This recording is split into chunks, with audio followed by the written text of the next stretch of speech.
One, two. So, Brother Fred, he's got you. Okay. Peace. I want to take this moment and welcome everyone to Trinity United Church of Christ, our book notes, those who are live here in the sanctuary, and for our online audience, whether you are on YouTube, Facebook, or on our website, we welcome you this evening for this transformative conversation with one of our great writers, none other than Kevin Powell. We are absolutely delighted that he is with us along with Sister Powell. We praise God that both of you all are with us together. Lawson, I'm sorry. My apologies, Sister Lawson. And we are delighted that both of you all are with us this evening.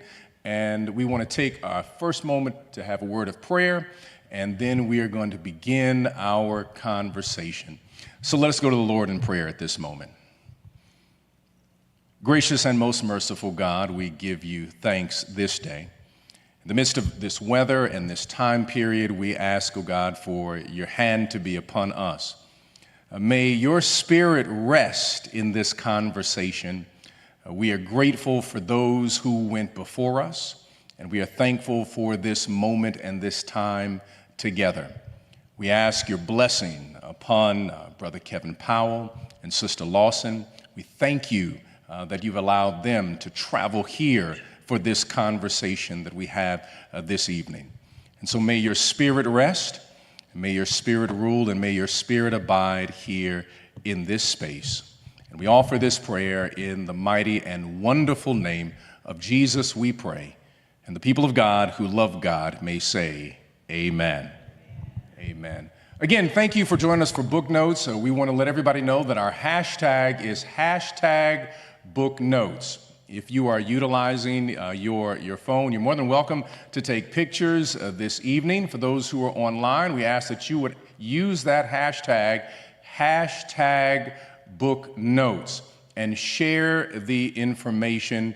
We are delighted again that we are part of this series. And tonight we are excited. One of our great writers, been following this brother for quite some time, better known as Kevin Powell. He really framed and created what we would even call hip-hop journalism early on. Appeared on MTV's The Real World, then wrote for Vibe magazine. He's an amazing writer who has been doing quite some great work. His latest piece is the Kevin Powell Reader, which is a collection of writing from the time of 1983 to the present. One of his first essays that he wrote, and then taking you through all of the different levels of his writing. Originally from New Jersey, Rutgers University, he did some incredible things. I must say the first publication that I picked up by him was one that was edited entitled In the Tradition, which was a collection of African-American writers, especially emerging African-American writers, along with Ras Baraka and Kevin Powell, and they put together this incredible work.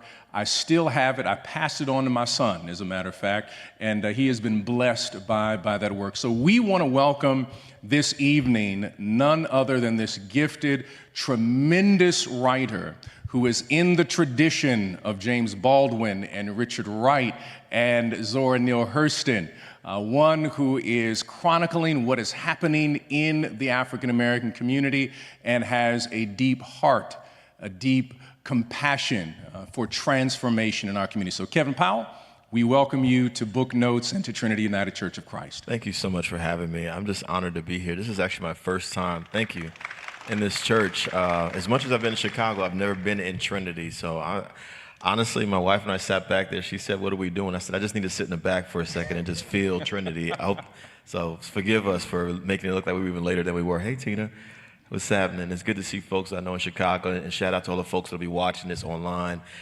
Just thank you from the bottom of my heart for having me. I'm happy to be here. Well, we really appreciate you being here, and we want to lift up a couple of things. First of all, immediately following this, there will be a book signing. We have a wonderful bookstore in the back, Afterware, owned by a sister who is back there prepared for a book signing. And then your latest book, which comes out Tuesday, but this collection of poetry, Grocery Shopping with My Mother. Now, does she have the reader out there as well? Is there a copy? I don't know if she has a copy of the reader out there. Okay. We could check she'll check. Okay. Thank you, Erica, to see if there's a copy. Oh, yeah. Oh, wonderful. Got a copy. Can I hold that for a second? Can we hold that? I love my people. Yes, sir. We absolutely will give it back to you. Thank you so much. That's the reader. It's crazy. Akashic Books in New York City asked me about a year ago if he'd be willing to put together a collection of writings. And it's funny, Pastor, since I was young, even in the tradition, Ras Baraka is our frat brother. We're both brothers of Alpha Phi Alpha fraternity. Ras is the mayor of New Jersey now. And, you know, we were kids, and we were just trying to create an anthology back then that reflected the hip-hop era. Terry McMillan had done a great anthology called Breaking Ice. And Trey Ellis was actually the only young black writer in the book, and a lot of writers were older, so we actually decided to put together an anthology of about 50 writers. And some of the people in that book are folks like Elizabeth Alexander, who was the inaugural poet for Barack Obama, Paul Beatty.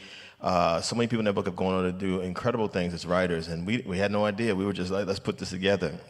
And so to go from that to this is just crazy to me. I'm just humble because you mentioned writers that I love, like James Baldwin and Zora Neale Hurston and Richard Wright. I never thought I would have a reader like any of those folks. In fact, Ras's father, there's an Amiri Baraka reader, so I always said if I ever did a book, I'm going to have a Kevin Powell reader, but I didn't think it was going to happen. So God is good. I just need to say that, you know. That is wonderful. Now, you mentioned about you never thought that this would happen, but you come from a tradition, from a particular tradition. Your family's from South Carolina. We are proud Geechees. And your mother used to tell you stories.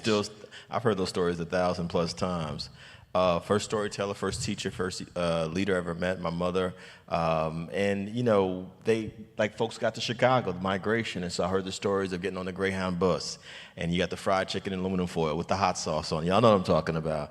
And, you know, my mother and two of her sisters, there was 5 children, a mother and a father. They lived in a 2-room shack in South Carolina, about 30 miles from Savannah, Georgia. So they were very poor, and their education was interrupted because, you know, think about it. My mother's born in 1943, and so her birth certificate says colored. And, you know, she had to deal with racism as a black person, sexism as a woman, as a girl, and then classism because they were poor. And so she was picking cotton by the time she was 8 years old. And this is the stuff that I was told as I was growing up about the life that they had and how poor they were, that the girls would sometimes have to take turns going to school because there was just one dress, one outfit. And out of the children, only the boy, the youngest, and the boy, I'm going to say that again, and the boy was the only one who got to finish high school. But think about it. My mother was born on August 28, 1943. She turned 20 on August 28, 1963, which is the day of the March on Washington, Dr. King's I Have a Dream speech. They had no TV, no phone, no radio, but she said, we heard that there was some black folks in D.C. that was fighting for us. And years later, I stood in the spot at the Lincoln Memorial where Dr. King spoke, and I called my mother from there, and I said, well, where were you? She said, we were home. You know, we knew something was happening. And so I believe that, you know, the mythology that it was millions upon millions of black folks who participated in the civil rights movement, but what it really did, seeing those images of Dr. King and Malcolm and Ella Baker and Faneuil Hamer, it inspired people. So my mother understood, even though she was forced to be a single mother, that one of the things that we fought for was, can our children get an opportunity to get an education? And so from the time I was 3 years old, that's when I started hearing those stories. My mother was teaching me words, and little did I know it would translate into 16 books. And so I have to give credit to her, God first, but to her, because I wouldn't be sitting here if that love of storytelling wasn't planted in me. So what were one of the stories your mother told you? Oh my God. My grandfather shooting, they ate raccoon, which I was like, that's crazy, y'all eat raccoon. Sometimes dinner would be a bowl of syrup, they would pass that around. I saw the outhouse for myself, so I knew what that was. No electricity.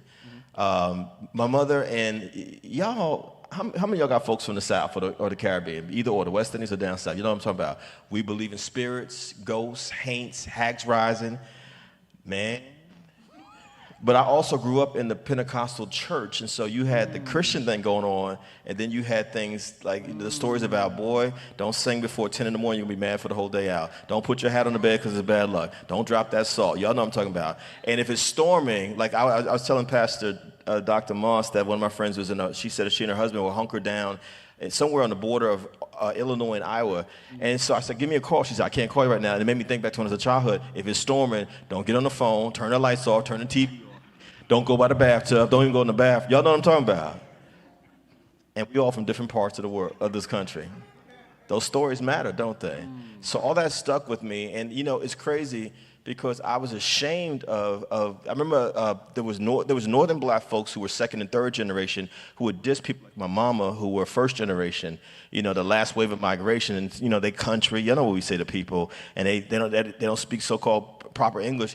But when I got to Zora Hurston, there I was watching God, and I got to the dialect poetry of Paul Ernst Dunbar, and I got to the poetry of Langston Hughes. I realized that my mother and my aunties and my grandmother and them were always speaking beautiful poetry, but I was told to be ashamed of it. Y'all know what I'm saying. We call them spirituals. We call them the blues, y'all. Chicago knows what I'm talking about. You know, but I didn't realize that everything that I need as a writer is actually in my black tradition, in the community, and it's bottomless, you know. But that started with the seeds were planted. I mean, what was told to me, the food that everything. I mean, I'm a vegan now, but my wife knows I look for soul vegetarian everywhere I can go because that's part of who we are. It's part of our tradition, right? So how is your mother a part of your writing? What would you say is, and how is your grandmother a part of your writing? Where do they appear? Where do they appear? My grandmother Lottie, she's in a couple poems in this book. There's one from my Aunt Kathy who had she's good, she's cool now. She had a emotional breakdown back in the 90s, and I wrote this poem called For Aunt Kathy, and it really is about them migrating from the north. And we don't understand. My wife's family, both her father and mother, they met here in Chicago, so she has roots here in Chicago.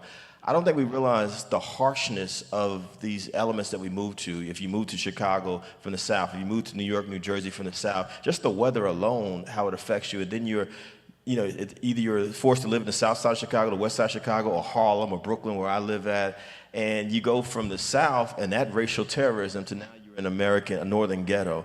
And, so my aunt, my grandmother, she only came up north once. I'm gonna tell y'all, she had a nervous breakdown. She said, "What is wrong with y'all folks in the north? It's too fast, it's too crazy, get me out of here." She's like, she went through culture shock because she was used to rural South Carolina. But my grandmother was the matriarch. She was, all of us have somebody that's the matriarch in our family. And what I remember, my grandmother couldn't read or write. Some of y'all know what I'm talking about. She was one of those folks, when she went to vote, she just touched her finger. If she needed to sign a document, she just touched her finger on the paper. Y'all know what I'm talking about. And it's amazing the things that you retain from childhood, because I didn't understand why she couldn't read or write until many years later. You know what I mean? Because she was denied an opportunity to get an education because of the systemic racism that has existed in this country from the very beginning. You know what I mean? So she's important to me. And she always stressed the importance of family, of family, of family. She always stressed the importance, y'all got to come back home. Y'all got to come on down south. You know what I mean? And one of the things that I'm saddest about, and I know I talk about it in the Reader, Pastor, I was in college at Rutgers when my grandmother died, and she had been asking my mother, my cousin went to the Navy right after we got out of high school, my closest cousin, Anthony, and I went to college immediately after. And my grandmother, elders know when it's their time. They know how long they got. And she kept saying, y'all need to come back home. And I remember I didn't see my grandmother until she was in that casket. When I tell you I wanted to get in the casket with her, you know what I mean? I fell apart. It was profound. And so I reference my grandmother in a lot of ways. I mean, even my passwords for some of my things that I'm connected with on social media, Lottie, Lottie. And when I meet a sister named Lottie, which is not often, but when I meet a Lottie, I'm like, that's my grandmother speaking. You know what I'm saying? And so the women of my family is what I'm getting at. My mother, her sisters, my aunts, my grandmother, really are a huge part of the writing tradition, because I'm an only child. I would hear them talking in the kitchen, and I would listen to their voices and their dialect. I would hear the gospel music. You know what I mean? I'm thinking about all this stuff now. You never know what affects you as an artist, as a creative person, as a writer, but it was all of that. It was a combination of spirituals. To this day, and my wife knows what I'm talking about, I prefer spirituals that are before 1970. Although I do listen to modern stuff, right? But like for me, because I heard that stuff as a child, it's like the stuff that sang you back to Mississippi, sang you back to South Carolina, sang you back to Africa, quite frankly. You know what I mean? And there was just something about hearing Sister Clara Ward, or hearing the Soul Stirrers, or Mahalia Jackson, that really touched my soul. And I'm really, excited about being in Chicago, because y'all know you don't get no soul music without the spiritual, without gospel music. It's all mixed together. And so even that, I realized, was forming the basis of how I wrote and how I speak, because the sermon, the tradition of how we speak in the church, right? The rhythm, because what you speak is poetry. The pastor is a poet. The pastor, he, she, they is an actor, an actress. It's great drama. And all of that, man, that black church experience had a profound effect on me. Just like when I first read Baldwin, Notes of a Native Son, Then the Fire Next Time, and other stuff. I loved his fiction, but I was especially moved by his essays, because they were written like church sermons. Yes. You know what I'm saying? So. Now, you mentioned something when you mentioned Baldwin. Baldwin wrote his nonfiction, his essays, and then his fiction were radically different. Yeah. Do you have that same style of writing when you write? Because I noticed that your poetry has a pulpit and hip-hop flow. Yeah. And then your essays pepper hip-hop, but with a journalistic flavor. Yeah. So how did you develop your style? I was confused, and I still am. So when I got to the essay, let me go back. I actually wanted to write fiction first in high school. This is important to say, because there's attacks on black studies and black history classes right now. My mama didn't tolerate bad grades. So I was a A student, K through 12. Mama did not tolerate bad grades. She was like, you have to get an A or else. Y'all know what the or else was. We ain't gonna get into what I feel about discipline and stuff like that, but y'all know what I'm talking about. Only time I ever came to school, the only time I missed school, K through 12, was when I got into fights and I got suspended for 2 or 3 days. I never missed school, through snowstorms, nothing. There was no excuse not to go to school. Plus, mama had to work. And so I love fiction first. Edgar Allan Poe, Ernest Hemingway, folks like that. I love Shakespeare. I mean, I was one of those black kids who fell in love with Shakespeare. I made it a point to understand the language. I actually thought I was Hamlet up in that piece. Not Othello, because I was confused. Okay. Hamlet. My wife knows what I'm talking about. I was obsessed with whiteness.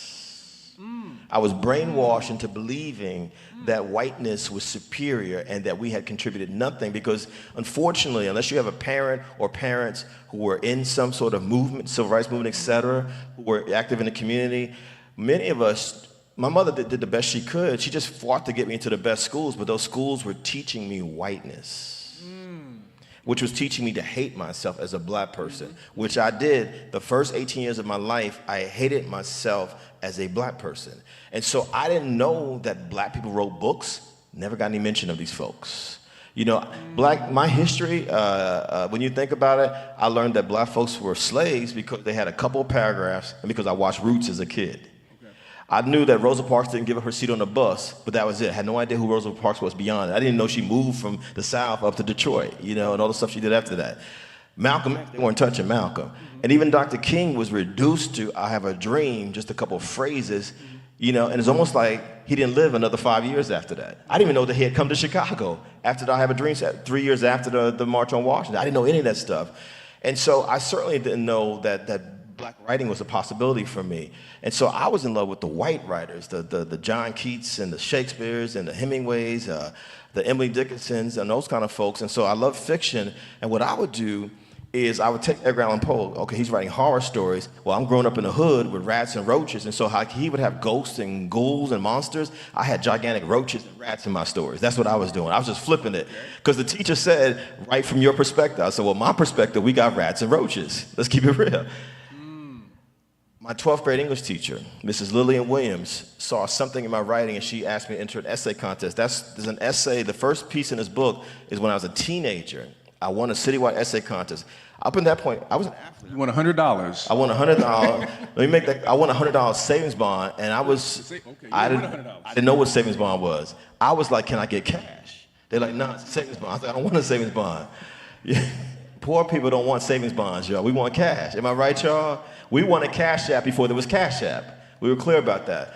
But that was the first time I wrote an essay, and it blew my mind. And so I realized, okay, maybe this is it. And so when I got to college, because my mother had impressed upon me the way to not be poor is to be a doctor or a lawyer, I didn't want to be a doctor. So I said, okay, what do you major in college if you want to be a lawyer? Poli-sci, so political science. That was my major. And part of the reason why I majored in political science, y'all, and I owe a debt to Chicago. When I went to college, Harold Washington had become the mayor of Chicago. That blew my mind. And then a year later, Jesse Jackson was running for president, and that blew my mind. Now, I'm a teenager, and I know when people can say whatever they want about Reverend Jackson, Harold Washington, whatever, but for me, as a young black male who grew up without a father, to see Harold Washington on TV and to see Jesse Jackson saying, we can do this, it changed my life. That's why I majored in political science. And, you know, but I also entered college when the anti-apartheid movement was happening. So I've been hearing the names Winnie Mandela and Nelson Mandela, and they're saying apartheid and saying South Africa. I was like, South Africa, where's that at? I'm thinking like, I know the South Bronx, that's where hip hop came from. And I know South Carolina, that's where my family came from. So my education was expanded, and it was also in college that I began to realize there actually are black writers. And so I started with essays, and somewhere during my college years, I started to fall in love with poetry. I'm gonna keep it real with y'all. I thought poetry was mad corny because of the way I was socialized as a boy, as a male. We're told that we shouldn't express ourselves, we shouldn't say certain things, you know, we should keep our feelings to ourselves. But meanwhile, I'm sneaking Richard Wright and Baldwin and Langston Hughes. Meanwhile, I'm getting turned on to Haki Mahabouti, Chicago, you know. And let me be clear for a second, I needed to dive into the autobiography of Malcolm X. I needed to see myself as a black male first and foremost. I don't care who you are, you need to see yourself in your history. Does that make sense, y'all? And so those combination of black male writers specifically gave me permission to be a writer. And eventually I realized, Kev, you're only half educated if you're not also dealing with Nikki Giovanni, Maya Angelou, Selma Sanchez, Audre Lorde. You feel what I'm saying? Because the women writers, Gwendolyn Brooks, are equally important as the men. But in the beginning, it was the dudes. And that's when I began to open up and say, okay, maybe I can do this poetry thing as well. I just started writing stuff down. I remember listening to The Last Poets, which blew my mind.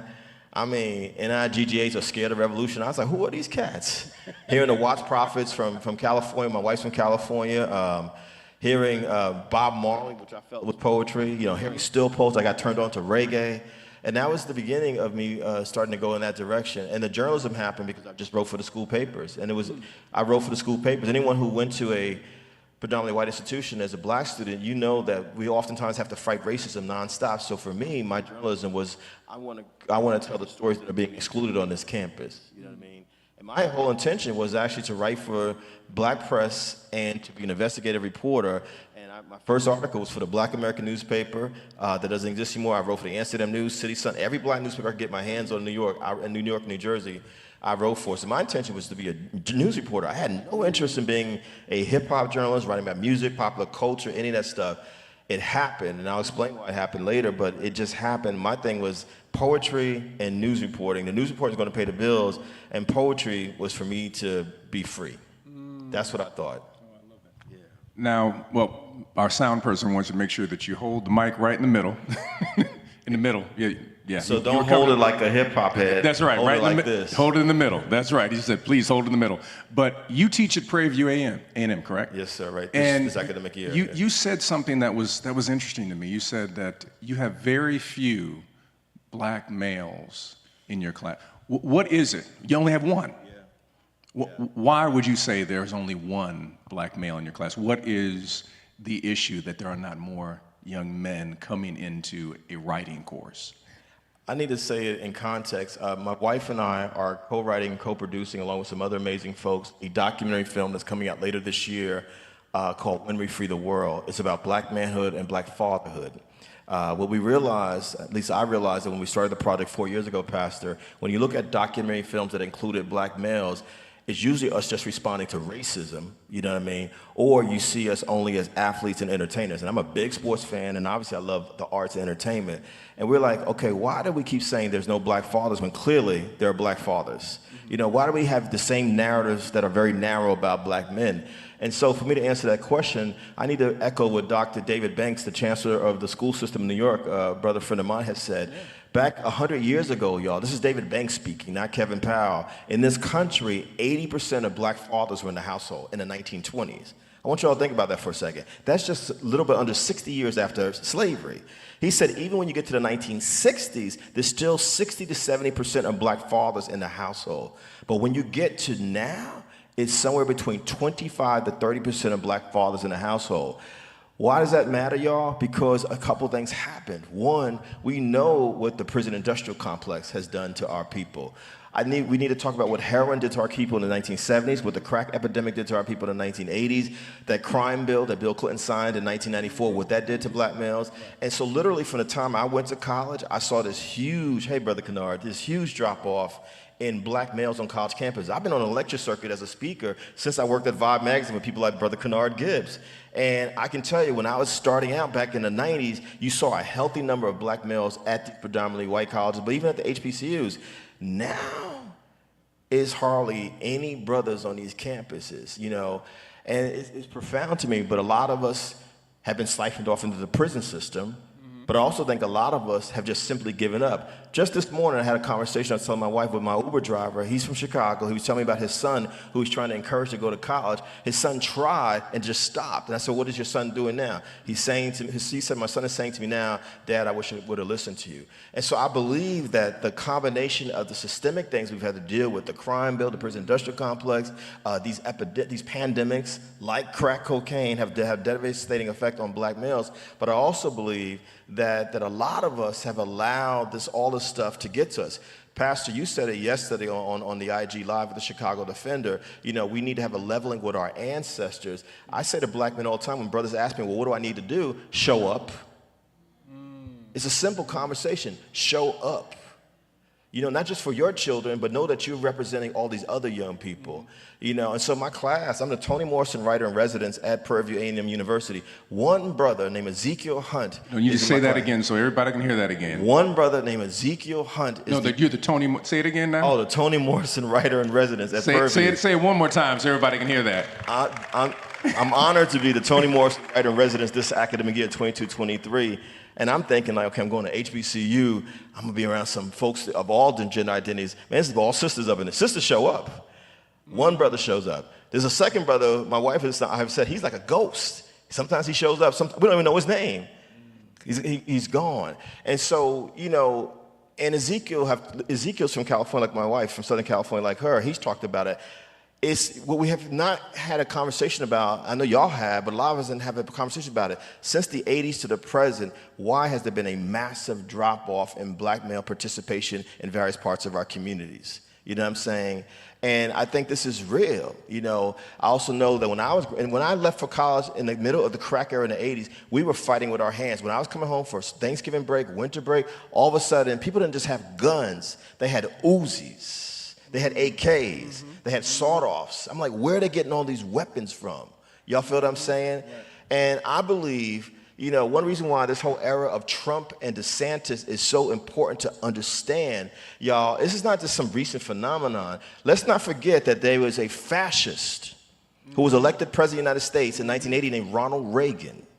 You know what I mean? And don't forget that Ronald Reagan had been the governor of California in the 1960s, early 70s, and he was one of the folks who was trying to stomp out the civil rights movement, and not just the civil rights movement of black folks, but of white folks, of Latinx folks, of Asian folks, indigenous folks. Because think about it, every time there's been any kind of forward motion in this country, the Civil War, Reconstruction for 12 years, let's get rid of this. And then we ended up having 100 years of a reign of terrorism in this country that affected our communities. Then on the heels of the civil rights movement, y'all, we've got to get rid of this. So within 12, 13 years after Dr. King was killed in 1968, you get Reagan, and what does he usher in? All these austerity measures that did major damage to our communities. Barack Obama gets elected president in 2008. What do we now have? DeSantis, Trump, and all these other folks. Make sense, y'all? And so when I think about what has happened to black women and black men, and we're going to speak about the binary for a second, I want to be clear that I believe in the love of all people, no matter how you identify yourself gender-wise. I want to make that very clear as a revolutionary thinker, right? But just for a second, the binary. Black women and black men are oppressed, or deal with stuff deal with the same kind of stuff, but we deal with stuff differently. You know what I mean? Certain things are thrown at us in a certain kind of way. You know what I mean? And I think that brothers have got to have some conversations, man, you know, about how this has affected us. And that's what our film is ultimately about. You know, what is it to be a man in the context of all of this? What is it to be a father? You know, what do we need to do to represent our communities? You know, I think about that every single day. My wife and I talk about it every single day. And that has been a part of my writing, you know, trying to figure out what it is to be a black man in the context of a society that seeks to demonize me, dehumanize me. You're reduced to just being angry and aggressive, or they'll make it up and say that you're angry and aggressive. You know, people are trying to harm you in different ways. And then as I think about this as a heterosexual, cisgendered, so-called straight male, how do I make sure as I deal with the oppression, I don't turn around and become sexist, homophobic, transphobic, ableist? Y'all feel I'm going with this? You know what I mean? Where I don't turn out what I put on, what's been done to me on other people. And these are conversations that we need to have as black men. Like, what does it mean to be a man in the 21st century, given George Floyd is our Emmett Till? That little boy from Chicago. George Floyd is the person hanging from the trees in those images that we've seen. Does that make sense to y'all? You know, and so when I think about this work, as a writer and an activist, it's like you have to tell the truth. You have to be a witness, as James Baldwin said. But I also think that we, as we were doing on the conversation yesterday, what does it look like now? What does it need to look like for us as a people? Does that make sense, y'all? And that's what I grapple with, you know, because I'm not writing just to be on a New York Times bestseller. I'm not writing to sell a bunch of books. If you don't even want to buy one book today, I'm good with that. You know what I mean? I'm good with that. To me, tell the truth. Tell the truth, tell the truth, tell the truth, tell the truth. Because when I was in college, Pastor, the last thing I want to say, y'all heard me, who've been here, for those who just came, I did not know who I was as a black person until I got to college. And it wasn't because of college, but because of the books I discovered, the E-185 section of the library, which is where all the Black history books are. I worked in the library of Rutgers for 2 years, and I would sit there. This is how I learned how to be a writer, Kennard. I would sit there and absorb all this history, and it took me from low self-esteem and not thinking anything was possible. I'm reading Richard Wright, moving from Mississippi to Chicago. I'm reading Malcolm being in jail for 7 years and reading the dictionary. Y'all feel what I'm saying? You know, I'm looking at Langston, you know, and how he represented Harlem. I said, well, maybe I could do that with Brooklyn. You know what I mean? I'm reading Barack. I'm reading these people, and I'm saying, man, you know, maybe there's something here for me, because I think what's the point of creating art if your art doesn't give people hope? And if you recognize that whoever you are has been erased from history, part of the responsibility of you as a writer is to make sure you see yourself in that history. Does that make sense? Yeah. There's a writer by the name of Leonard Sweet. He's also a professor, and he wrote a book talking about preaching, but he was saying that when artists are about to sing or they're about to play, says that they have to leave a little bit of blood on the stage. And how has writing transformed you, and what blood have you left on the page? Man, wow. This is like therapy, y'all, in a good way. Because a lot of times we as writers don't get to talk about our work a lot, except for when a book comes out. And honestly, Pastor, a lot of people don't ask good questions like you do, you know, seriously. You know, they'll say, well, what was it like to be in the real world? I was like, what does that have to do with the book? You know what I'm saying? Tell me about Tupac. What does that have to do with the book? You know what I'm saying? I'm like, there's more to life than the real world and Tupac. And I've gotten to a point now where I just say to people, have you read any of my books? I'll talk to you about MTV and Tupac after you tell me if you read a book or two. At least read a poem of mine. Read something. Writing is as important to me as breathing. And I realized that when I was very young as a writer. Writing has saved my life. We hear a lot of, you know, this is the 50th anniversary year of hip-hop. We've heard a lot of folks say that hip-hop saved our lives. I definitely feel that way, but writing also saved my life. Writing is what gave me my purpose. It's my passion. Outside of my wife, it's my best friend. It's helped me to make sense of the madness of this world. You know what I mean? It's helped me to figure out my complicated relationship with my mom, you know, from why is my mom bugging out on me to me saying, wait a minute, okay, there's a context that created my mother, and my responsibility is to tell the story of not just myself, but of my mother. Does that make sense? You know, writing has helped me to forgive my father. There's a poem in here about me forgiving my father. Wait a minute, Kevin Powell. If you say you know black history, then you know one of the things that happened to black men on those plantations, they were turned into breeders, into baby makers. Some of us had it stuck in our DNA when we were freed, quote unquote, from slavery, and it just was passed from generation to generation. And my father has at least a dozen kids, y'all, and by several different women, including my mama, and he didn't know any better. And just a few years ago, my father's been dead for over a decade. I didn't know he was dead for a decade before that. I just found out a couple of years ago, my father could not even read or write, y'all, but I'm a writer. Does that make sense, y'all? It's crazy. And so writing has helped me to de-traumatize all the trauma that our people have been put through. You know, think about in a week, we're going to be celebrating Good Friday and what some of us call Easter or Resurrection Sunday. And for me, Jesus is a metaphor for writing, because you have to go through all this pain. You have to go through all these slings and arrows, as Shakespeare said. You have to get beat down. You have to look in the mirror. You have to wonder if you really should be doing this. God, is this what I'm supposed to be doing? You have to even get crucified at times. And then, if you can get through all that, when you finally finish a piece, there's the resurrection. You know what I mean? And for me, I'll give you a couple examples. And Kennard knows some of it. You know, I didn't know who Tupac Shakur was going to be when I first proposed to Vibe, can I write about Tupac Shakur? I just knew, wait a minute. I saw this movie called Juice, and this brother was bananas in this movie. He was fantastic. I was like, I want to interview him. Vibe said, that's cool, but here's Snoop Dogg. You know what I'm saying? Because Snoop with Dr. Dre and the Chronic album. That's huge. You know, but when I met Pac, he was a fan of mine because he had seen me on The Real World, and I was a fan of his because he was Pac, and we didn't know. And literally 3 cover stories survived, 1 for Rolling Stone. I'm in Vegas when he dies. Pac said something to me when I first met him, when he said, yeah, I would love to do an interview with you. I want you to be Alex Haley to my Malcolm X. Wow. And I said in my head, but what if I want to be Malcolm X? Pac died at 25, y'all. And I was in Vegas when he died, and I didn't go back to Vegas for 19, 20 years after that day he died. You know what I mean? But in that time that I was able to document his life, I realized we got to bleed on the page. We got to go there. We got to get with the prison interview, the live from Death Row interview. I mean, I remember when I flew out to California to the set of California Love, little did I know there was a 3-year-old boy on the set of that video with Dr. Dre and Tupac named Kendrick Lamar, who would become Kendrick Lamar. You see how God works? And then the last piece in his book is on Kendrick Lamar. It's called The Emancipation of Kendrick Lamar, who, because he's gotten to make it to his 30s, he's been able, just like Nipsey Hussle got to make it to his 30s, both of them got to do some things, and God bless Nipsey Hussle's soul, but got to do some things and see some things that Pac couldn't see. Bleeding on the Page, man, this collection covers September 11th, Hurricane Katrina, O.J. Simpson, Stacey Abrams running for governor. I mean, it's a lot of stuff in here. I was with Chappelle when he quit his show in 2005. That's in here. You know, Kerry Washington when she was on Scandal, what that represented, that's in here. It's a lot of stuff. And you just, you know, I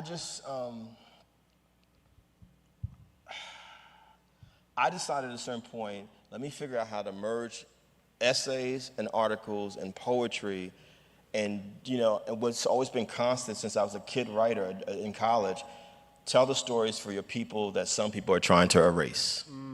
You know what I mean?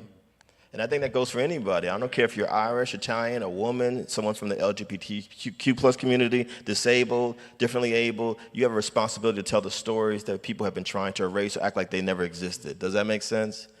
And that's what it is for me, you know. And it's not been easy because a writer's life is difficult. I remember reading Langston Hughes' 2-volume biography, Pastor, by Dr. Arnold Rampersad, who I had as a professor at Rutgers. Langston had money sometimes he ain't had no money. Well, I've had money sometimes I have no money, you know what I mean? Most writers don't have health benefits, most writers are just hustling, you know what I mean, the best they can. But if you really believe in your calling, as you do, as a pastor, as a spiritual leader, you know, me as an artist, you have to do it. Because again, writing is as important to me as breathing.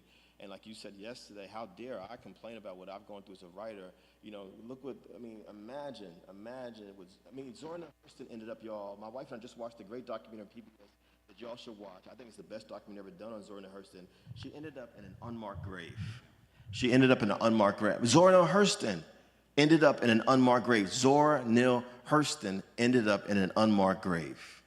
Zora Neale Hurston.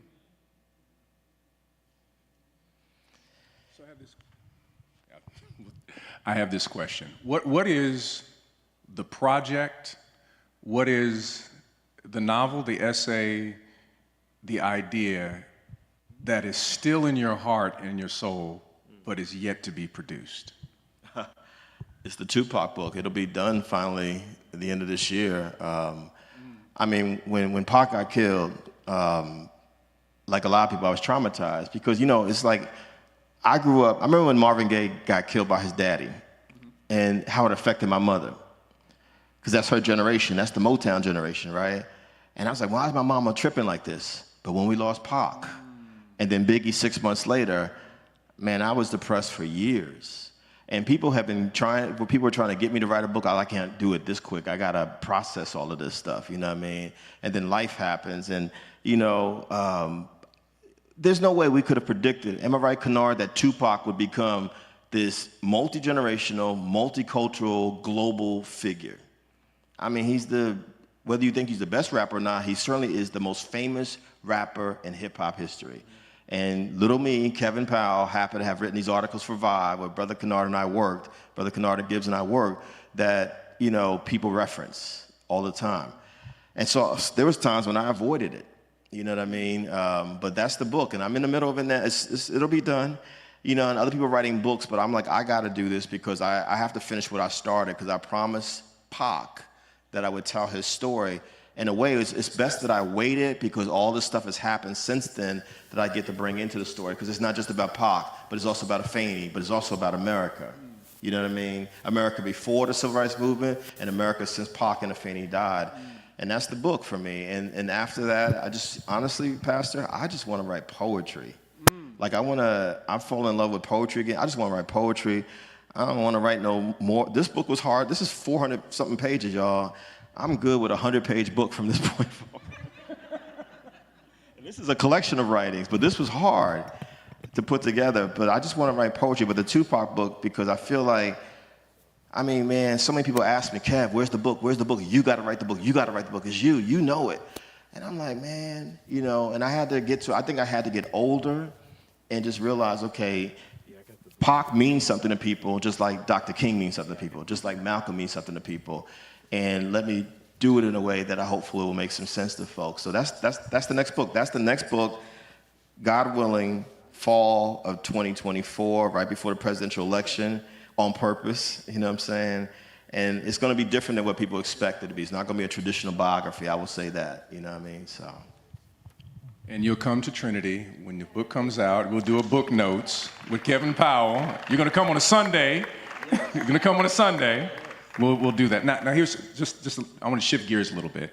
We have another microphone? Thank you. Here, you take that one. Thank you, sir. Thank you, sir. I want to shift gears a little bit. Yes, sir.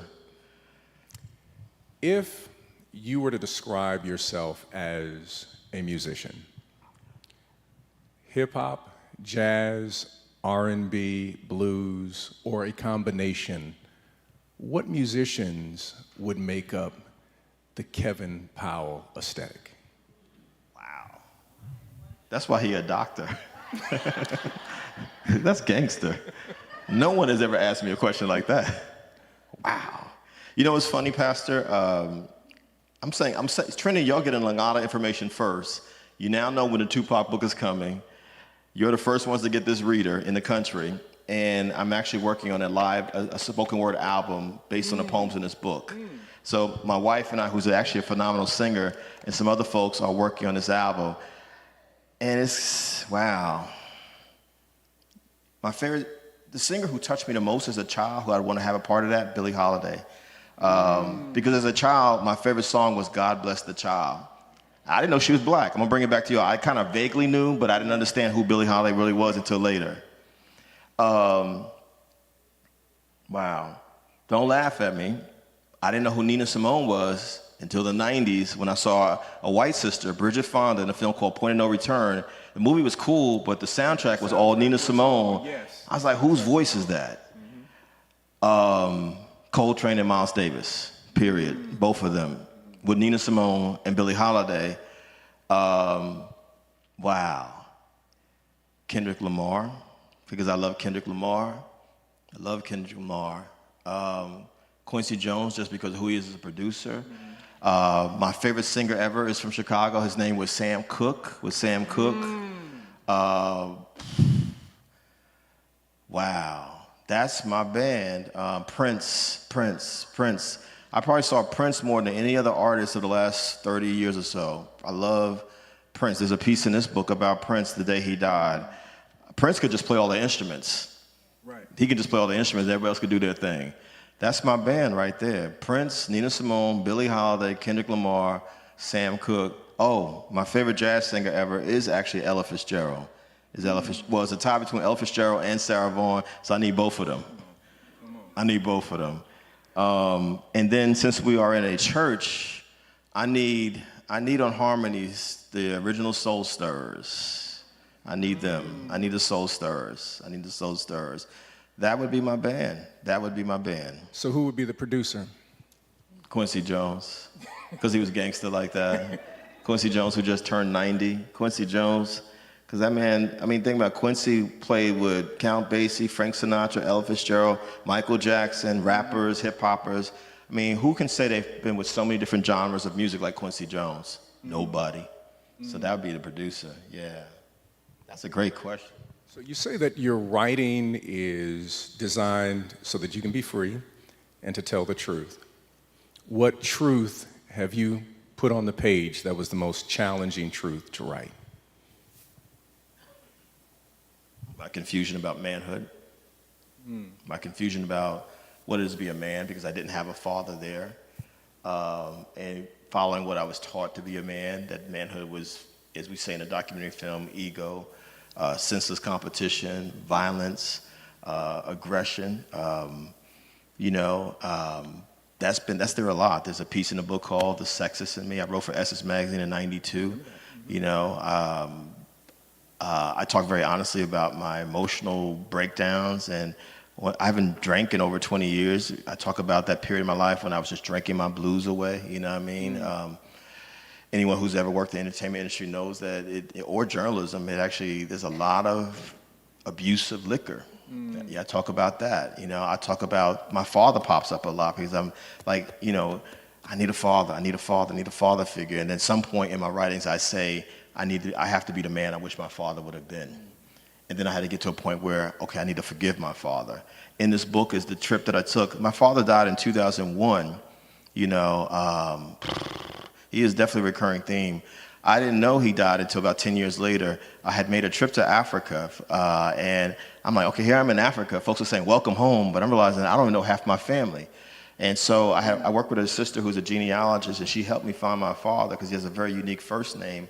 And one Thanksgiving, I think it was 2012 or 2013, I said to my mother, I'm going to go down south to my father's family because I found him in South Carolina.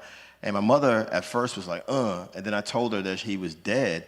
And that was the first time I ever saw my mother have any reaction toward my father other than utter hate and disgust. Y'all know what I'm talking about. Men ain't no good. Don't be like your daddy. You just like your daddy. That's the hurt that she spoke, right? And so me and a sister friend who's a filmmaker went to South Carolina, and the first thing I did, and I write about it in here in one of the pieces, I got to the cemetery and I went through all the grass. It wasn't well cut, and I finally found my father's cemetery, and I dropped to my knees and I started crying for someone I didn't even know. I only saw him 2 or 3 times from the time I was born until I was 8 years old, and he had disowned me. And I forgave him that day, but I realized I still was harboring some stuff. And so that is something that I keep coming back to, because I feel like, and I got to say this again, y'all, men out there, it doesn't just affect in our film that my wife and I are doing, we have people talking about how absent fathers also affect the women, the girls. It's not just the boys, the young men. It affects all of us. And so, the recurring theme is like, not only try to figure out how to be a whole man, even though that's a work in progress your entire life, but how do you try to not make the same mistakes that were there before you? And how do you not keep making the same mistakes over and again? So I believe in being brutally honest in my writings, just being transparent. And one reason why I think me and Tupac connected, no matter what people may have thought of Tupac just felt what he felt. He was just honest about it, you know what I'm saying? And so that's what I've tried to do as a writer and as a man. And along the way, you can see the kind of things that I've struggled with in this reader and in the poems, honestly, yeah. Now, this moment I have to stop for station identification. This is Book Notes here at Trinity United Church of Christ. Hashtag Book Notes. For those who are watching on the live stream, we ask that you would share this information. Just share it on your social media. We are with one of the great writers of this generation, none other than Kevin Powell. So again, Book Notes, hashtag Book Notes, please share. Now, the next thing I want to ask, Brother Powell, is would you read from your book? I have to say, I love Brother Powell's writing. Now, I've been following, and this is no hyperbole, I've been following Kevin Powell since that publication that you did in Vibe. Well, I saw you on The Real World too, but that Vibe piece is when I really started following you, and then the book that you did with Brother Baraka was just very meaningful for me. But we are utilizing your poetry. I'm sharing this with our ministers here at Trinity, and it's inspired me in such a way. I wanted you to know this and say it publicly.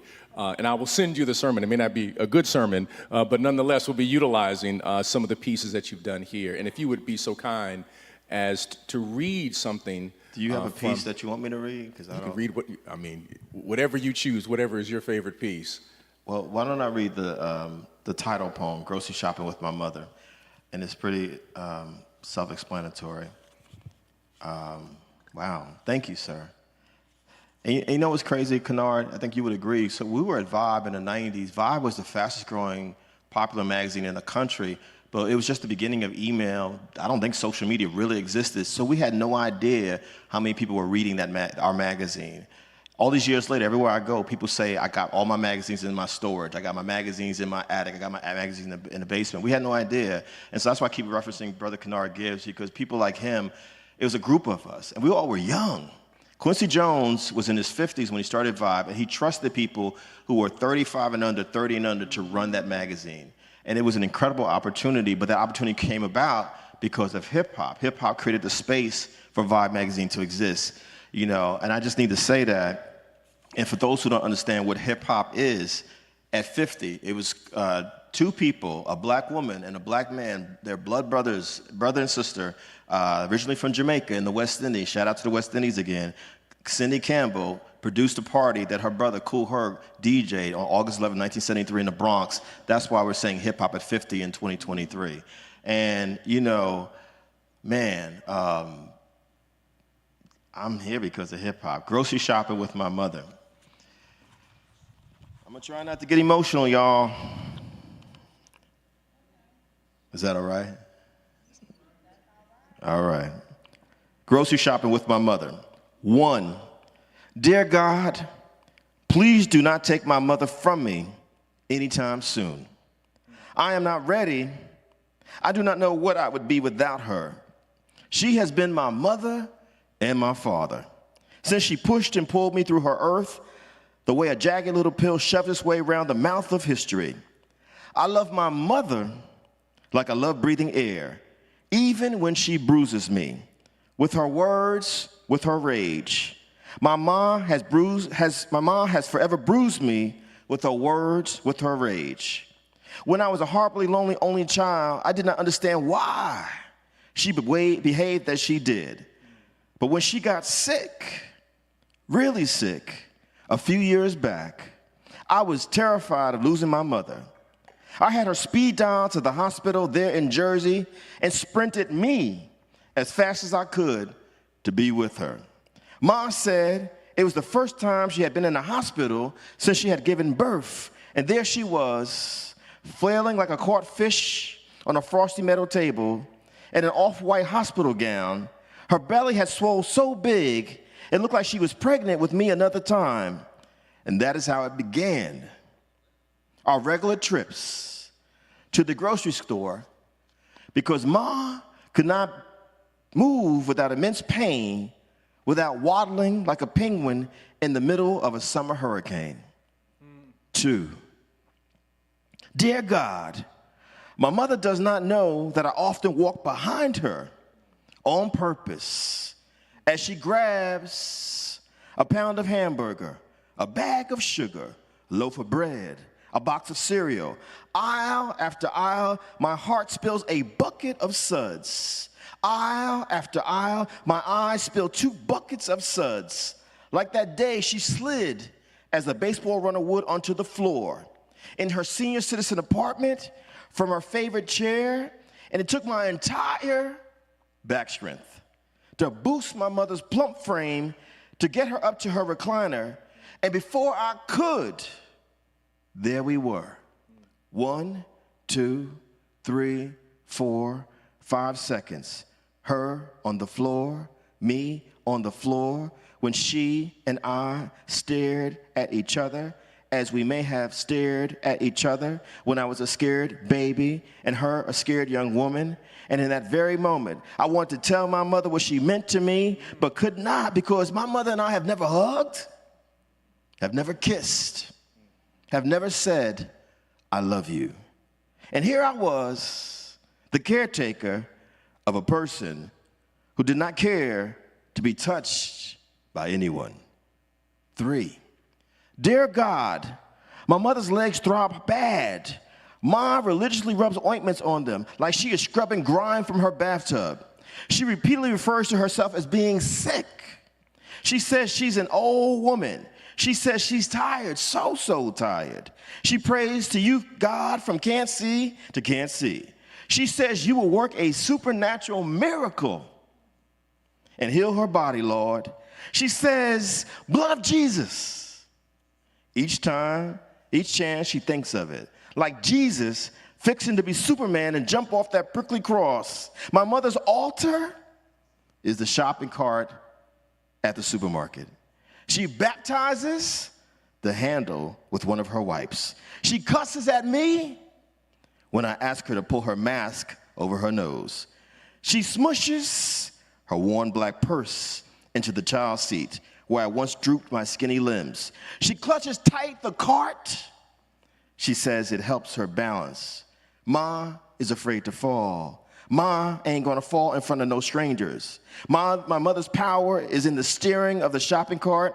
She pushes it forward the way a truck driver inches their tractor through bumper-to-bumper traffic. She wobbles slowly from the cart when she spots an item she needs. 3 peaches, 4 red apples, 5 bananas, a package of chocolate chip cookies, a bunch of collard greens, a carton of orange juice. I straighten the crooked cart that Ma always leaves in the middle of an aisle. Hold my pocketbook. Watch my pocketbook. My mother chides me loudly when she wobbles from the cart. Smashed inside her pocketbook are those wipes and tissue and cash and coins and her food stamps card and clip coupons, lots of clip coupons, and her crinkled grocery list neatly written in blue ink. Ma has the list mainly in her head, but sometimes glances at it when her memory is a throwback to the beautiful little dark-skinned girl on that porch in South Carolina. But they did not tell little dark-skinned girls they were beautiful back then. Ma thought only white people and light-skinned black people were good-looking. They did not tell little dark-skinned girls they could be anything. So Ma thought her life was munching the raccoon meat, her desperate father shot and skinned. Life was daddy beating her and her 3 sisters and brother and her mother as if they were slaves on an auction block. Because life for every black was one big beating. Ma thought life was signs and railroad tracks that told her where she could go. What her slip joints could not do was being branded Tar Baby and Spade and Jigaboo and Spare Chucker and Ugly, real ugly, by the local white folks and the local Negroes too, just because she was born tobacco brown like James Brown. Ma ain't know nothing about no sexism or no classism. Ma ain't know nothing about bell hooks or Toni Morrison or Alice Walker, but she knew she was Celie before Celie was Celie in The Color Purple. This, God, is why to this day I believe my mother loves Whoopi Goldberg, because when Ma sees Whoopi in the movies, she sees herself crashing through the broken glass of a dream deferred.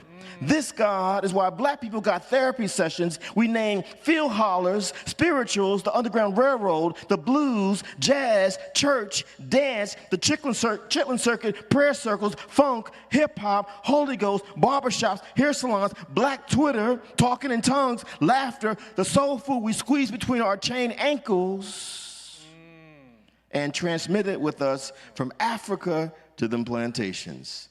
Ma be saying, boy, we don't know nothing about no Africa. We ain't African. Ma don't know Africa all up in her. Whenever she talks about the fish she gonna lather and fry, about chocolate cake she sacredly crowns with pecans, about potato salad she will punctuate with sweet pickles, about wild and buttery cornbread surrounded and lassoed from scratch. Food is my mother's best friend.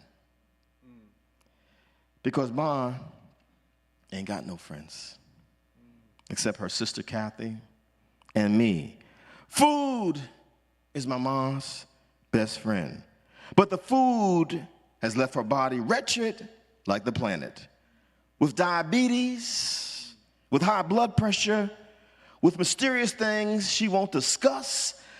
Dear mother, you are real mysterious, with all those doctor visits like you are a bow-legged root woman plotting potions while lurking behind a sable palm tree. Dear mother, You are real mysterious, with the inflamed whip marks of your past held hostage in your bedroom drawer. Dear mother, you are real mysterious, with heavy living room curtains smothering your sunlight and your loneliness, but you are not alone.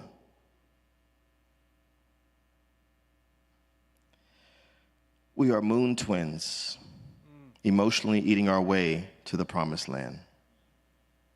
You told me food is your happiness. You begged me not to take away your happiness. I will not, mother. I will not.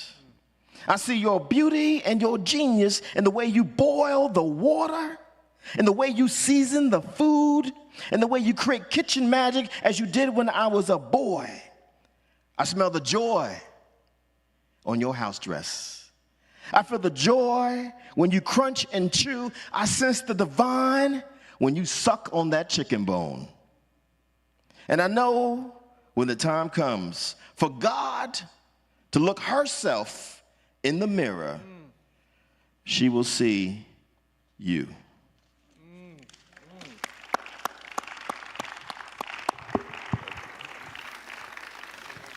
And for those who are watching on Facebook and YouTube, you have witnessed the brilliance of Kevin Powell. Oh my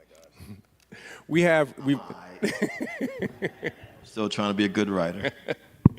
We want to move to the portion of this program where we have some Q&A online and also present here. If you have a question, I believe, you got some questions that are coming. Okay, these are the ones, thank you very much. Okay. That's gangster. Oh, that's awesome. You all are good. You all are so good. From Donna on Facebook, Donna B., how do you get the courage to let go of what you grew up believing about yourself and embrace who you were created to be? Wow. How we say at church? Well. Fear is a prison. I've been saying that for a long time. Fear is a prison. Fear is a prison. I appreciate the church experiences that I had as a child, but they were all fear-based. And when I started hearing about churches like Trinity as a younger person back in the day, I was like, oh, there's something else to this. When I started hearing the term liberation theology, I was like, oh, I can actually, be my authentic self, as my brother Ed Garnes has said over and over again, brother who just got his PhD, who's a brilliant mental health specialist.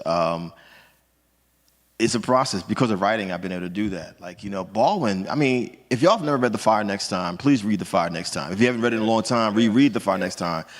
Man, Baldwin was gangster. Baldwin was hip-hop before hip-hop was hip-hop. Just when you look at the second essay, when he says, now this is someone, Pastor knows what I'm talking about, Baldwin was a child minister. Yeah. You know what I mean? And they thought he was going to be a pastor in the traditional sense. He became a pastor of the word as a writer. But at the end of the first part of the second essay, when he says, this God ain't working for us, maybe it's time we get rid of him and get another one, I said, that's some courageous stuff. How did I find my way to Donna's question? Listening to Malcolm X. The first speech I heard of Malcolm X's was from Detroit, Michigan. Shout out to the D. Message to the grassroots. I had never heard anyone speak like that.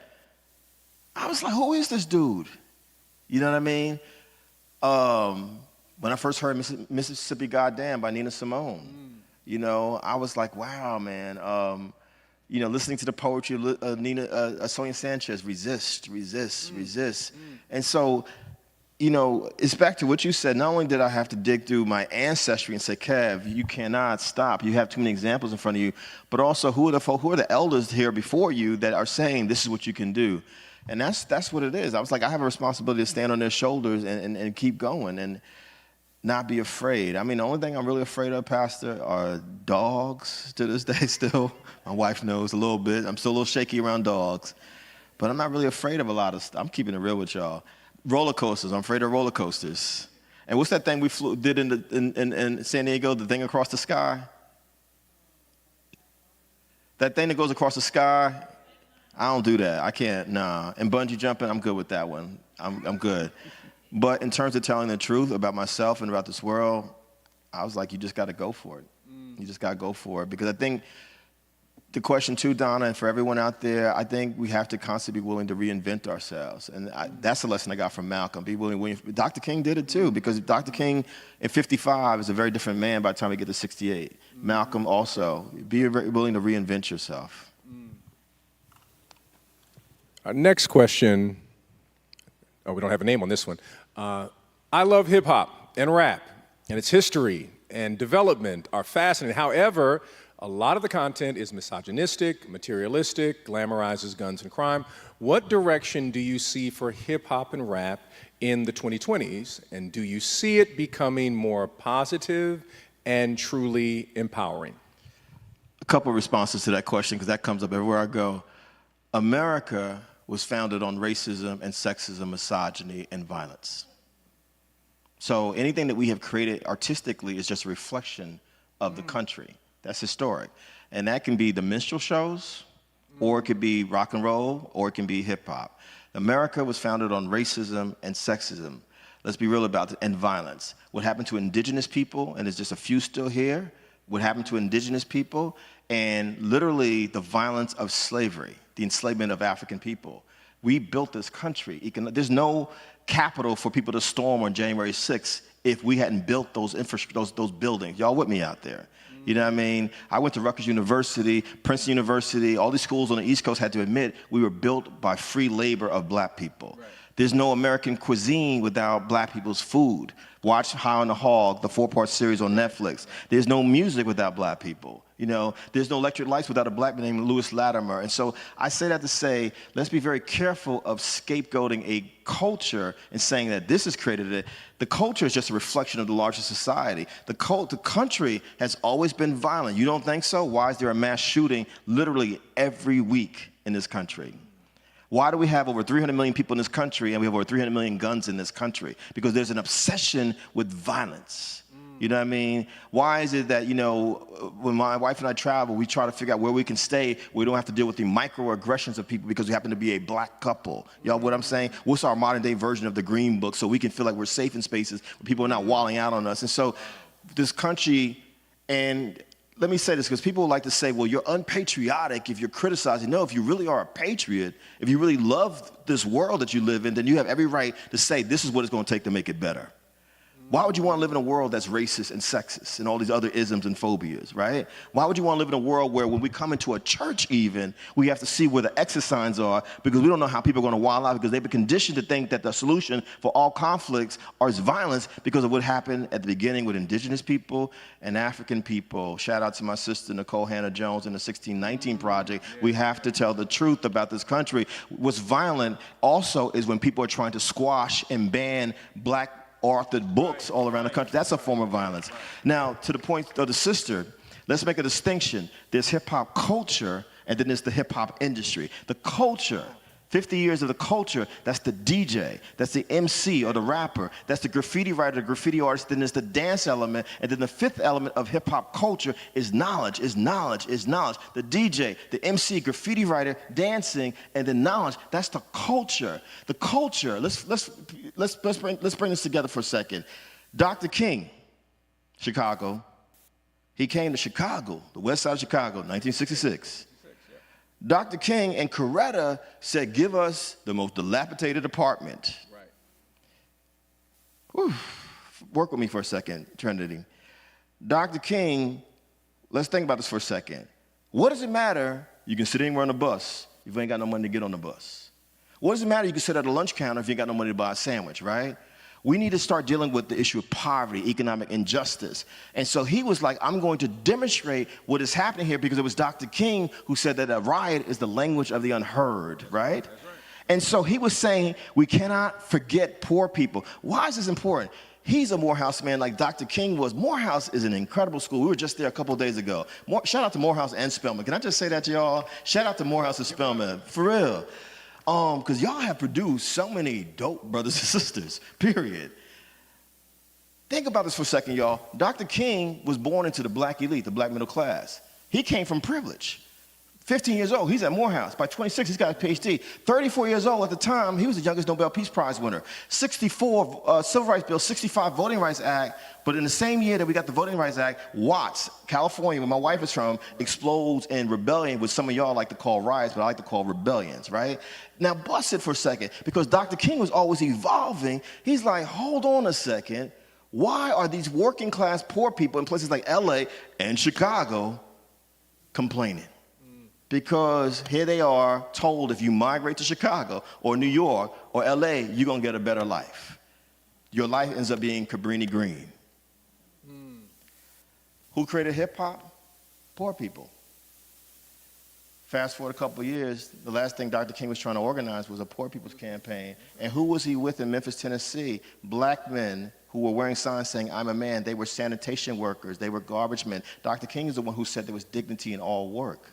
He never thought he was better than people because he had a PhD, because he was a Nobel Peace Prize winner. The same people, the poor people that Dr. King told us not to abandon, are the very same poor people who created hip-hop. Poor African Americans, poor West Indians, and poor Latinx folks together in a place called New York City. And there was a parallel energy happening in the 1970s on the West Coast. African Americans and Latinx folks, you don't think so? Go back and watch some episodes of Soul Train in the 70s. They are popping and locking. Kennard used to also run Soul Train. He knows what I'm talking about. They were popping and locking in the 1970s. You can see footage of the Jackson 5s popping and locking in the 1970s, y'all. And so I say to people, before you start saying hip-hop is this, that, understand where hip-hop came from. Right? What's the definition of hip-hop? Making something out of nothing. Those poor brothers and sisters in places like New York City, some records, some vinyl records, a record player, some magic markers or spray paint, some linoleum or some cardboard on the ground to dance, you feel what I'm saying? And a microphone if you're an MC, and it's a multi-billion-dollar global industry that's now turning 50. There's not a place in the world that's not been touched by hip-hop. What I'm saying to y'all, that's a miracle given what has happened to black people in this country. It's a miracle that we created the blues. You know what I mean? You know why Chicago's so important to me? Record labels like VJ Records, Chess Records. When the Beatles came to America, and the Rolling Stones came to America, who did they want to meet? The black artists they were listening to in England. That's right. The Beatles were actually signed to VJ Records first, y'all. I don't know if y'all even know that. That's how much they were taken by black music, right? And so poor people created hip hop. So that's the culture. The industry is what she's talking about. Come on. The industry is about death. The culture was supposed to be about life. The industry is the sexism, the homophobia, the transphobia, the anti-intellectualism, the excessive materialism. The industry has become a modern-day minstrel show. For those who don't know history, in the 1800s, racist white people, not all white people, but the racist, demented white people, said, you know what? We're going to create this culture, this industry that tells black people that they're ugly, unattractive, there's something wrong with their noses, their lips, their hair, and their entire being. And we're going to depict them in these minstrel shows, which became the #1 entertainment in America, and blackface to this day, Halloween parties at college campuses in 2023, 2022 still exist. That's from the minstrel show, y'all. If you go to the state songs of places like Kentucky, those are minstrel songs that they had to clean up. Even the national anthem, Come on. Come on. the verse they removed. Come on. Y'all with me? Slave and grave. Slave and grave. But the minstrel shows depicted black people as immoral, violent, dangerous, stupid. And when you look at what hip-hop, the industry has done with black people over the last 20, 25 years, immoral, violent, dangerous, just ignorant. It's when I was growing up, brother, those of us who came from the ghetto for real, we wanted to get out the ghetto. Now everybody wants to go into the ghetto, and blackness has become reduced down to a certain kind of thing. Does that make sense, y'all? And if you're anything outside of that, you acting quote unquote white, who do you think you are? You think you're better, et cetera. And, it's deep to me to see the last 25 years or so of hip hop, because there was a point where you had rappers talking about being drug dealers, like Jay-Z, for example. Now you got a whole era of rappers who are taking the drugs and talking about it in songs. I can't tell you how many times I've heard references to Molly in songs. The references to guns. And what great example of what we've seen, the insanity of it all with the industry, is when Tory Lanez shot Megan Thee Stallion in both feet. And then you have black folks debating over social media. She made that up. She was faking it. Who would fake getting shot in the feet? That's the misogyny she was talking about, the person who asked that question. And so here's the culture, which definitely still had its problems, because hip-hop has always been mostly male-centered, and sisters have had to figure out where our voices are. Lauryn Hill, Queen Latifah, Cardi B, Megan Thee Stallion, Salt and Pepper, MC Lyte, Yo-Yo. Y'all feel where I'm going with this. You know what I mean? Because the culture, America is sexist. Why hasn't there been a woman president? I'm just saying. You know what I mean? And so the culture is just reflecting a larger society. The industry is reflecting all the madness that is happening in America. You know what I mean? And unfortunately, brother, a lot of people that I know in the industry, and Kennard, I'm sure you know them too. I know people who are middle class, college educated, got degrees. Some of them are sons and daughters of Black Panthers and civil rights pioneers, including Tupac, who ended up becoming what they thought they should be, which is a modern day version of what we were told we were back during slavery and post-slavery. It becomes a performance art just to make some money. And I get it if you think that especially if you're a young brother or sister coming out of the hood, you think that your life is just be a rapper, be an entertainer, or some sort of underground activity. That could be hustling drugs, that could be swinging from a pole. I don't judge that, I get that. So our responsibility is to expose our young people to all the possibilities that are out there.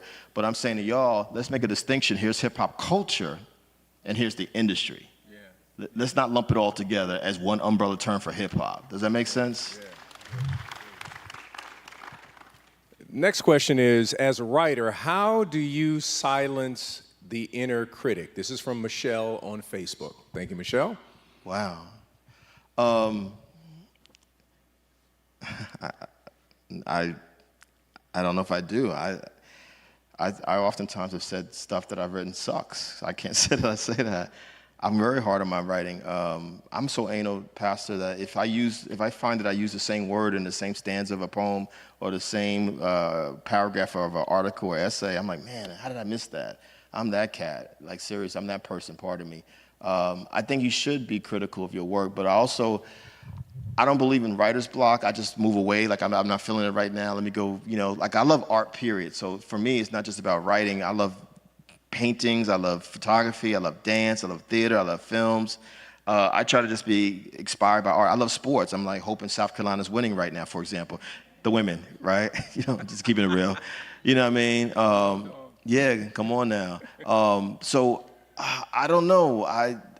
It's hard because I think you want to push yourself as an artist. Yes, I've been a journalist most of my life, but only in the last 10, 15 years, I realized, Kev, yeah, you were a journalist and you still do journalistic stuff, but at the core, you're an artist, and artists are always going to be hard on themselves. You know what I'm saying? And I just think you have to give yourself some grace and just, appreciate the small victories along the way. I think it's a miracle of God just to even write one thing. I do think we're vessels. Creative people are vessels, and there have been times, how many of y'all write out there or do any kind of artistic stuff, even if it's cooking food or sewing or anything? And I'm not saying you all should believe in God, but I believe in God. I'm just keeping it real with y'all. That's what I believe in, a divine being, and that's how I was raised, and that's what I believe in. I've had too many supernatural miracles happen in my life. I don't have the luxury of not believing in God. Let me just say that. Some of us have the luxury of not believing. I don't have that luxury. And so I know when a piece comes to me in a certain kind of way, I'm like, that's God. And I'm just listening to God say, Kev, this poem, this essay, this sentence, this word. You feel what I'm saying? Brother Kennard knows, like when we did a cover story it was called Live from Death Row, Suge, Dre, Tupac, and Snoop on the cover. It's a black cover with red letters. It's modeled after the Goodfellas film. I had to fly to California, like I said earlier, go to the California Love set, drive to the set, drive to the desert, Tupac acting a fool, Suge acting a fool. I had to go interview Suge, I had to interview Snoop, I had to do all these folks. Then I had to get back on a plane and go back to New York, sit with our brother Rob Kenner, and put this piece together. Me and Rob Kenner put that piece together so fast. I was like, that's God. And that's probably the article that's most referenced out of anything I ever wrote. For that and the Tupac prison interview are the ones that I wrote most. And I don't remember writing it. I just know what happened because I know something came through me and said, we got to get this done. You know what I mean? So for me, yeah, listen to the inner voice, but I think more importantly, listen to the sacred. Listen to the sacred. Listen to the sacred. And, so I believe, man, My daddy cannot read or write. I found out. My mama got a grade school education. My grandmother, her mother could not read or write. Man, it's sacred that I can do this. So why should I wrestle with, why should I be so hard on myself? Just listen to the voices that are there. They're there for you. You know what I mean? I hope that makes sense. Now, we're coming to a close in the program. I want to again thank Brother Kevin Powell. If you help me just to thank him once again for being with us. No, these are the questions. Yep. We have some more. They have quite a few questions. More questions. We've got to get you back there so you can also sign some books too. So are we gonna go through those? What we're going to do is I'm going to pass one of them over to you. Do you think as a people we could live in this world where we are not going through trauma or trauma or past? I mean, Pastor, and I'm sure y'all have dealt with it in this church, but this is one of the most progressive churches in the country, period. We need to understand, folks out there, that it's not like the word trauma has been a part of our vocabulary for a long time. Like, we knew something was wrong. Like, I knew something was wrong in my family. Like, my family is like all of our, like, what is wrong with our family where we can curse each other out like it's no big deal, but then say, praise Jesus, and then curse each other out some more, and then say, what you having for dinner? Anyone know what I'm talking about? Y'all know what I'm talking about? And it made no sense to me. You know what I'm talking about, Pastor Ma. It don't matter if you're middle class or working class, if you got some money, you from the project, you got a house. Like, what is wrong here, black folks? Who's going, So, let me say it like this, and this is the stuff that I try to deal with, especially in the pieces in this book, because we really worked hard to pull together pieces that we felt would reflect the journey of America, this reader. For black people specifically for a second, and make it clear, I love all people. That's who I am as an activist, as a human and civil rights activist. But for black people, for African people, for the sake of argument, 1619, 1865, right? That's 246 years. Y'all enslaved. We enslaved. We're being brutalized. We're being damaged. You know what I mean? That's genocide in the spiritual sense, in a mental sense, in every way you can think of. And it's not like when physical slavery ended in 1865, someone said, okay, let's have a therapy session here for all of us and figure out what just happened to us for the last 246 years. It was just like, go on, get. You got to figure this out. Okay, some of us are going to start Spelman. Some of us are going to start Morehouse. We're going to start Howard. You know what I mean? We're going to create some churches. We're going to create some schools at different levels. We're going to create some businesses. We're going to create black communities like Tulsa, Oklahoma. Am I right, y'all? We're going to try to figure this thing out. But we were damaged, Pastor. We were damaged as a people, and very few of us were willing to have those kinds of conversations because we had to figure out what we're going to do now. And we knew that we got to figure out how to read and write. We need to get an education because we need to move forward here as a people. From 1865 to the Civil Rights Movement, that's almost 100 years. Yeah, we're building Spelman and Morehouse and other institutions, our fraternity, Alpha Phi Alpha. These things are popping up, Urban League, NAACP. But we also are living under a white supremacist racial terrorism where you saw black folks' communities being destroyed. Not just Tulsa, Oklahoma, but places like Wilmington, North Carolina, other cities around the country. And we also saw the wave of migration happen, people moving from places in the South to places like Chicago. Am I right, y'all? And we saw folks being hung from trees, literally. And it wasn't just black men. I was just talking to a sister scholar the other day who her whole work is about the lynching of black women that we often leave out. Right? And I don't know about y'all, but if I'm a black person, you talking about living with our ancestors, I'm living 100 years ago, I'm like, man, I'm trying to do something here in Tulsa, Oklahoma. And I don't know about y'all, but I've been to the Greenwood section of Tulsa, Oklahoma. I'm like, man, we had newspaper, we had doctors, dentists, insurance company, every kind of business you could think of. We are minding our business, y'all. We ain't bothering nobody. Someone decides they're going to drop bombs on our community. And then act like it never happened. And what y'all need to understand, what I believe, when we talk about psychology, my wife has 2 degrees. One is in psychology. This trauma gets passed from generation to generation. We just didn't have the word trauma to describe it, right?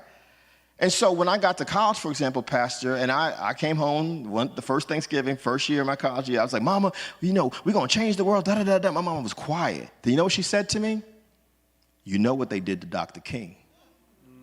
Because she still had, all those years later, the trauma of Dr. King, a man of peace and love, being murdered just because he was fighting for justice for all people. Trauma is all those folks we lost during the, I mean, what happened to Fred Hampton and Mark Clark here in Chicago in their beds is trauma. AIDS was trauma.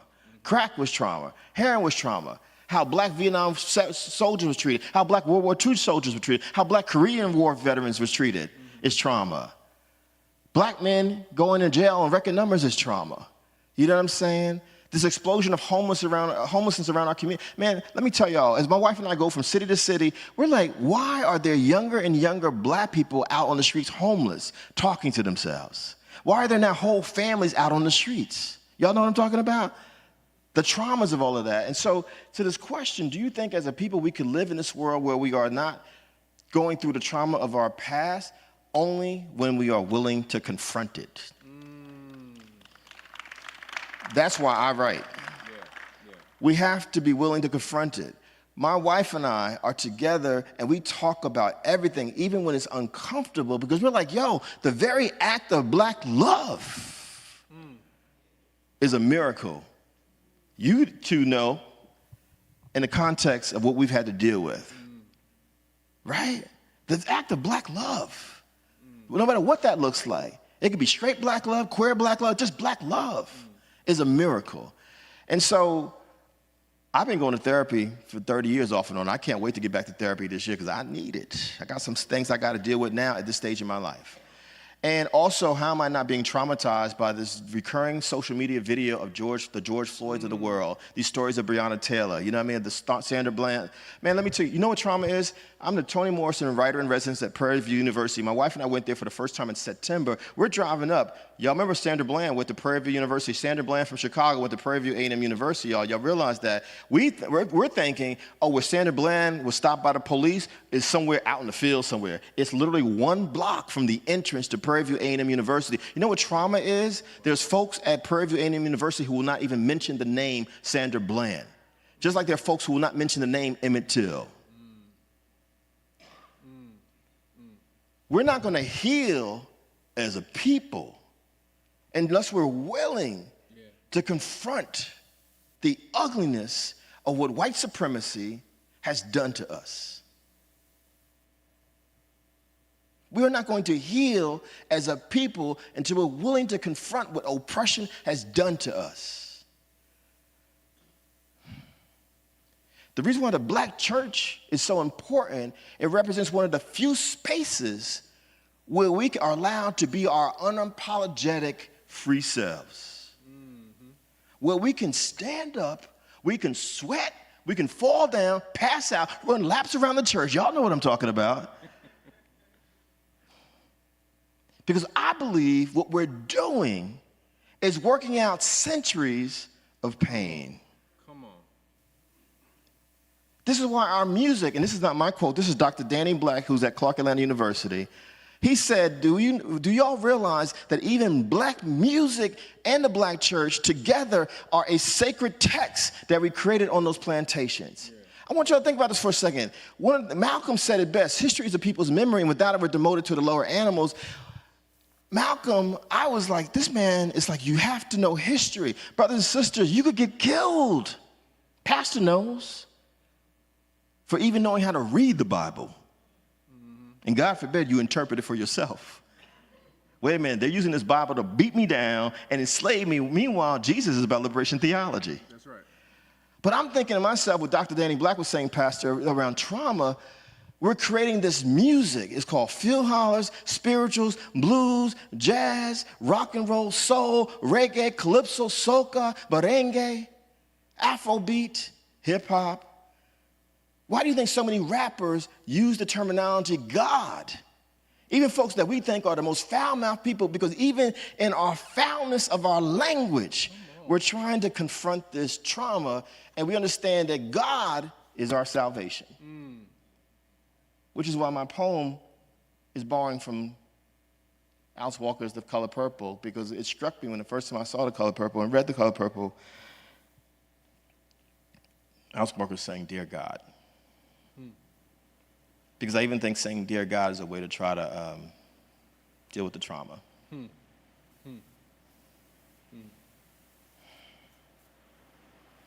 I don't know what it's going to take, but I do think that we have to have a spiritual foundation, whatever you call it. I know Muslims are in the middle of Ramadan. If you're Muslim, if you're Christian, if you're Jewish, you have a right to be agnostic or atheistic. You know, I'm not talking about organized religion per se, even though I'm a Christian. I belong to a church in Harlem, New York, one of your Morehouse brothers. But I do think that the world that we live in, all this evil, you know, there's a reason, Pastor, why Dr. King's last sermon, and you know this, before he was killed, it was I'm probably messing up the title, but it was something to the effect, "Why America May Go to Hell." He never got to give that sermon. But if you listen to his mountaintop speech, he's basically telling you, y'all got to get right here. You know what I mean? And so I believe, how do we deal with the trauma? I think there's 6 places, Pastor: spiritual, political, cultural, financial, physical health, and mental health. Spiritual on this side, mental on the other side. I think there has to be both. You know, you can have Jesus all you want and still be crazy. I don't want, know what, forgive me for saying the word crazy, not well.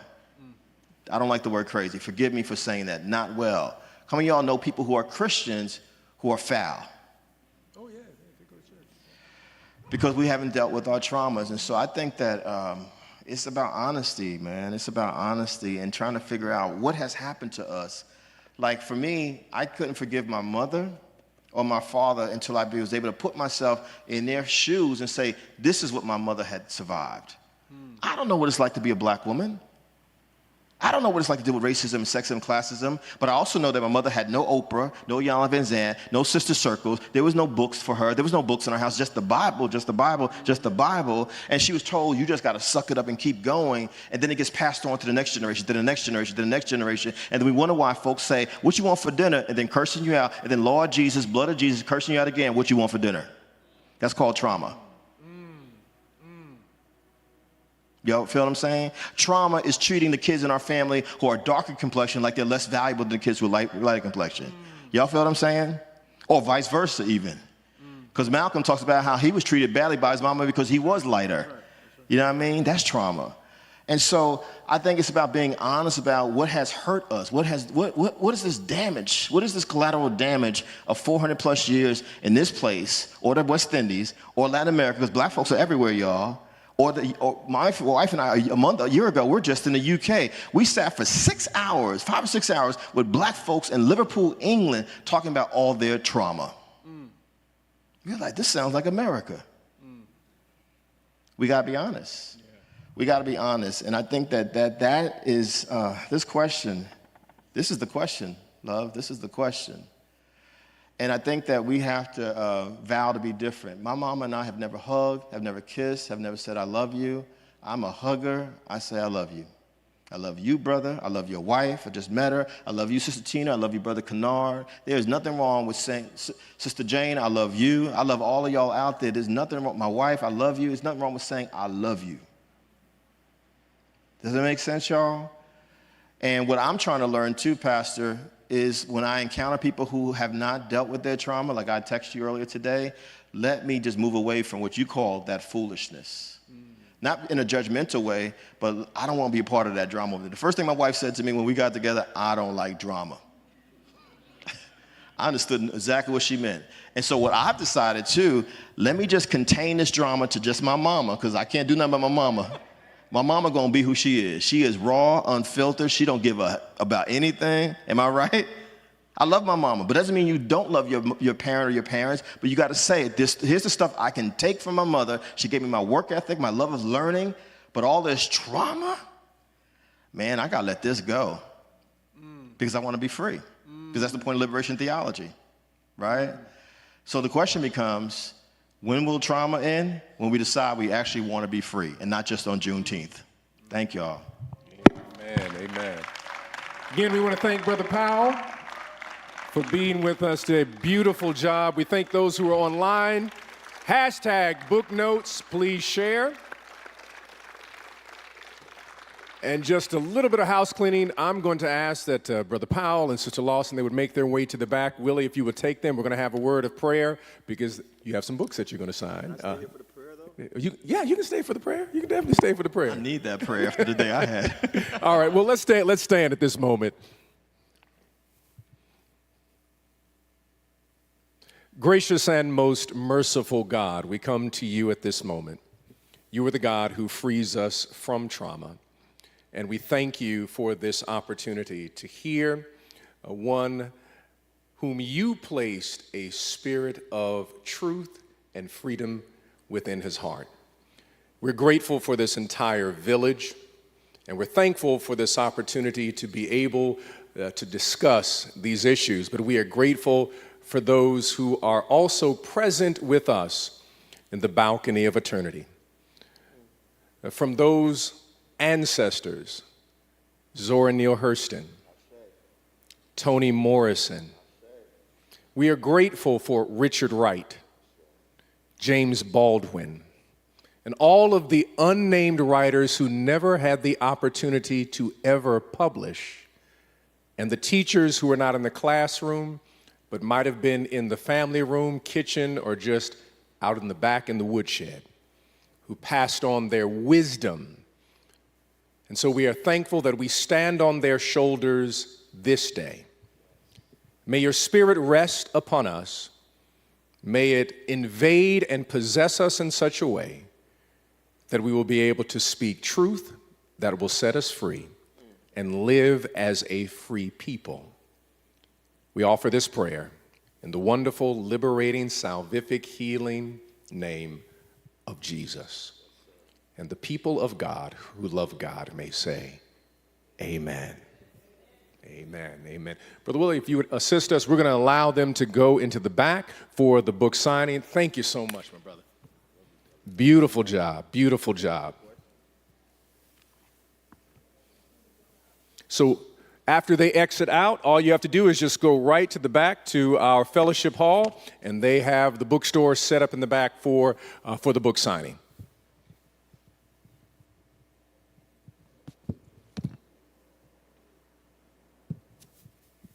And you want your book back. I know that.